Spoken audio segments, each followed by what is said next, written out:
Ok. Ben, vous avez étudié le livre de Daniel So you've studied the book of Daniel, et il s'agissait and it was about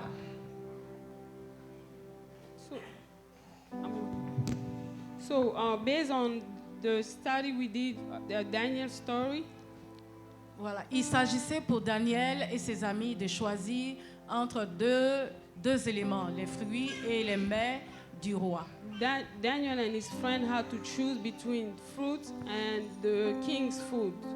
Ok, donc au regard de cette image, au regard de ce que vous avez appris dans le livre de Daniel, Based on what you learn and based on this image, et quand vous regardez cette image, when you look at this image, comment est-ce que vous pouvez l'interpréter et quel serait votre choix?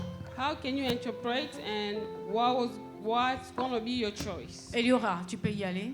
Eleora, Ok, can you go? D'abord, l'image représente un choix difficile entre désobéir et obéir à Dieu. Le donut, lui, il représente le choix de désobéir à Dieu, et puis il représente aussi les désirs de la chair qui sont bien, qui allaient d'être jolis et tout, mais c'est comme un piège emballé. Quand tu rentres dedans, tu n'arrives plus à sortir. De l'autre côté, le brocoli, pour moi, il représente les fruits de l'esprit, toutes les bonnes choses que Dieu puisse te donner. À première vue, quand tu vois, ça n'allait pas d'être attirant, mais quand tu goûtes, tu vois les bienfaits de... L'écran devant toi. Ok. À première vue, quand tu vois, le brocoli lui représente le fruit de l'esprit. Quand tu vois à première vue, ça n'allait pas de t'attirer, mais après quand tu goûtes, tu vois les bienfaits. Donc moi, en tant que chrétienne, je choisirais le brocoli. So me, as a Christian, I would choose broccoli because it have a lot of benefit. But the donut, it looks good, but it can make me sick. Shalom. Oh, d'accord. Shalom, can you answer the question, please? So the image represents as a Christian, spiritually the image represents us disobeying God and obeying God.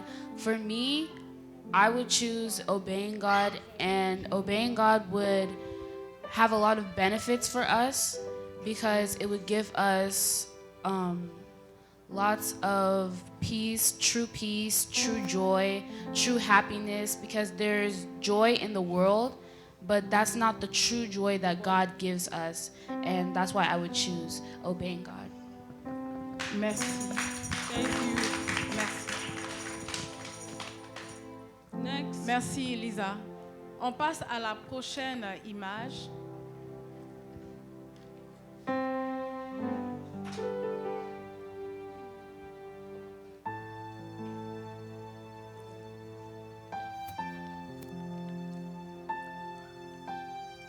Ok, à l'image des jeunes du palais du roi qui s'adonnaient à manger les mets du roi, comme nous le connaissons dans le livre de Daniel. Vous, quand vous voyez cette image, qu'est-ce qu'elle représente pour vous? Like the young people in the palace who ate at the king's table. What does this image represent to you? Eliora, vas-y. Tout d'abord, pour moi, l'image représente les jeunes qui sont assis sur la table. D'abord, la table, pour moi, ça représente la table du péché, avec toutes les mauvaises choses qui suivent. De l'autre côté aussi, nous avons la photo d'une autre personne qui est un chrétien aussi, mais qui a choisi de s'asseoir à cette table.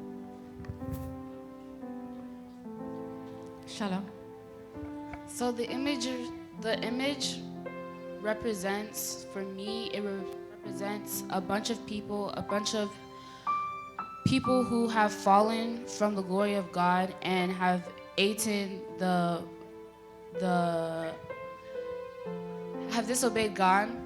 And in the other picture, it shows that a Christian who has fallen from the glory of God, and he has followed the people who are already sitting at the table of sin, who are doing bad things like smoking, drinking, and it's not good for us as a Christian. Ok, je vais reformuler ma question. Vous, en tant que chrétien, vous êtes dans un milieu scolaire et vous avez des amis. Ils ont des habitudes qui sont différentes des vôtres. Ils peuvent souvent vous inviter à partager quelque chose. Mais à cette table, il peut y avoir beaucoup de choses. Par exemple, Internet qui nous présente des choses qui ne sont pas agréables. Et il peut vous présenter des choses à manger ou des éléments à boire. Mais en tant que chrétien, les parents ne sont pas avec vous. Vous êtes seul. Quelle serait votre réaction vis-à-vis de vos amis, de vos camarades qui vous invitent à partager ce genre de choses? Est-ce que pour vous, c'est risqué de vous y asseoir ou bien quelles sont les paroles que vous pouvez dire à ces amis et quelle serait votre attitude vis-à-vis d'eux? So I'm going to rephrase my question again. It's like when you are at school, your parents are not there, and your friends are proposing you to do some things that goes against your faith. So what is going to be your answer? How are you going to react to that? Shalom? Ah. Yeah. Moi, en tant que chrétienne, je vais refuser de partager ce genre de choses. Pourquoi? Parce que ce n'est pas bien. C'est des choses qu'ils font, c'est désobéir à Dieu. Donc, Ce sont tes amis, tu as l'habitude de parler avec eux. oui, je vais leur dire, en tant que chrétienne, je ne suis pas censée faire ce genre de choses. Je vais aussi essayer de peut-être les convaincre à ne pas faire ça aussi. Mais s'ils veulent continuer, moi, en tant que chrétienne, je ne vais pas partir avec eux pour faire ce genre de choses aussi. Shalom? Shalom. So the image represents a bunch of like our friends who are sitting at the table of wrong, doing the wrong things. And what I would do, I would have to walk past them and not sit at the table, because if I sit there, I would be agreeing with them, like sitting there, and that I agree that we should do all these things because they look fun, they look like they're enjoyable, and it's not good. Merci. Thank you. On passe au suivant. Next.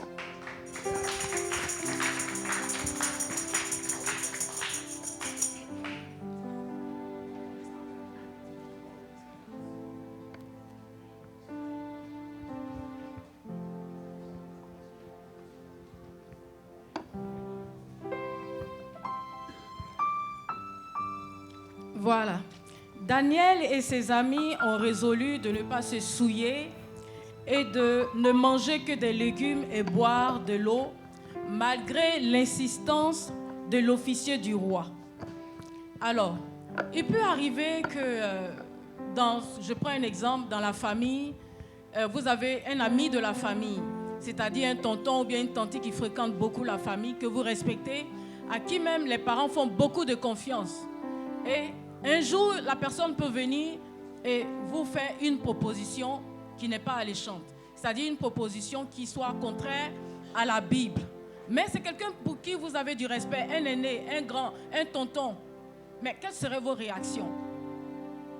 So Daniel and his friend have resolved not to defile themselves and to eat only vegetable and drink water despite the insistence of the king's officer. And you, what would you do? What will be your choice? Tout d'abord, moi, en tant que chrétienne, d'abord, je vais dire à tonton ou bien tanti, je ne suis pas censée faire ce genre de choses parce qu'à la maison et puis à l'église, on m'apprend à obéir à Dieu. Et que ce que tu me proposes là, c'est désobéir à Dieu, que je ne peux pas faire ça, je suis désolée. Merci. Shalom. So I would say that since they want me to do something that's disobeying God, I would have to politely disagree or I would say, no, I'm sorry, I can't do that because at home or at church, I can't do those things that's disobeying God. It goes against my faith and it goes against God. Thank you. Quelle que soit la situation, vous avez choisi une voie, vous ne vous en détournez jamais. rester fidèle et confiance en Dieu. Vous avez choisi de manger les fruits, demeurer à cette table de fruits qui est la parole de Dieu et l'obéissance à Dieu. Merci. On passe à l'autre. So you have chosen to follow God and eat the fruit. You stay there. It doesn't matter how much pressure you have from your friend or anybody. You stay at that table. Next image.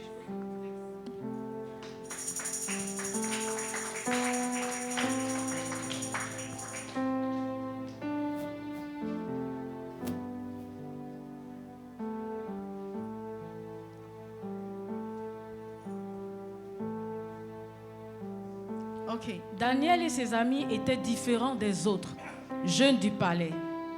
Malgré leur bonne conduite et leur attachement à Dieu, les ministres du roi cherchaient à les accuser.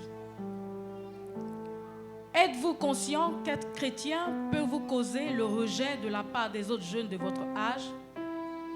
Et pensez-vous qu'il est possible de résister à la pression du groupe quand vous vous retrouvez à l'école, vous retrouvez seul, qu'on vous critique, qu'on vous accuse à cause de votre foi dans le Seigneur? Daniel and his friend were different from the others. Despite their good behavior and their relationship with God, the people in the palace wanted them to compromise. Are you aware that being a Christian can cause rejection from others? Eliora. Parfois, la pression qu'ils mettent sur toi, parfois, c'est pas facile. Parfois aussi, c'est très difficile même de pouvoir toujours tenir. Mais tu dois toujours avoir confiance à Dieu, toujours prier pour que Dieu puisse te donner la force de pouvoir surmonter ça aussi. Et puis, si tu n'arrives pas, il y a tes parents aussi, avec les monitrices à l'église aussi, tu peux leur parler de ça et puis ils vont pouvoir t'aider à pouvoir surmonter. Shalom. So, life as a Christian is not easy. You will be rejected, you will be neglected and pushed away from the world and other people. But you always have to stay strong in your faith and stay strong and stand with God. Keep praying and keep walking with Him. And if there is something that happens, always talk to your pastors, your parents, your local Sunday teachers, and anyone who is there to help you. And also keep talking to God, for He will always be with you. Merci. Ok, merci. On a fini. On va prendre un break. Il y aura la suite des questionnaires. Mais pour l'heure, on prend un break. Merci pour votre attention.